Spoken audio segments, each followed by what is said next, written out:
আজ মাথায় তেল দিয়েছি, মাথাটা চকচক করছে, খুব খুশকি হয়ে গেছে মাথায়, এই জন্য আজকে একটু তেল দিলাম মাথায়। আর জনিটাকে এসে খুব বকেছি, এই যে শুয়ে রয়েছে জনি বুড়ো, এই দেখো জনি বুড়ো, এই জনি বুড়ো শুয়ে রয়েছে। হ্যাঁ, কে শুয়ে আছে এখানে? জনি বুড়ো।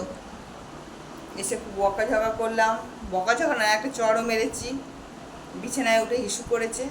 আর এই বিছানায় ইস্যু করলে আমার এত রাগ ধরে, কি বলবো, আর গন্ধ এত ঘেন্না করে না।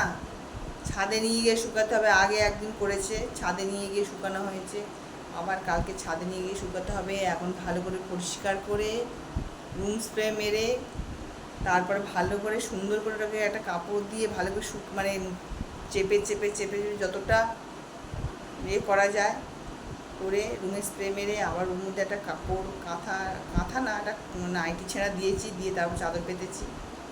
এইসব আর রাগ হচ্ছে খুব, নিচে শুতে পারবো না বলে, তাই তা নাহলে ওরা আমি রাখতাম, নিচেই শুনতাম।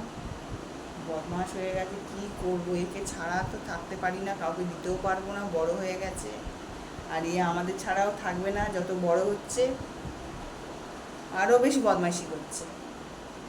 নাইটি ছিঁড়ে দিচ্ছে, কত যে নাইটি ছিঁড়েছে তার কোনো ঠিক নেই, অনেক নাইটিও ছেড়ে দিয়েছে। আবার শুনছে, এই যে এই যে এই যে শুনছেন মহারাজ, শুনে লাভ নেই, দুষ্টু করেছো, আমি সবাইকে শুনিয়ে দিই, তুমি দুষ্টু করেছো, এই যে দুষ্টু করেছিস তো, দুষ্টু করেছিস তো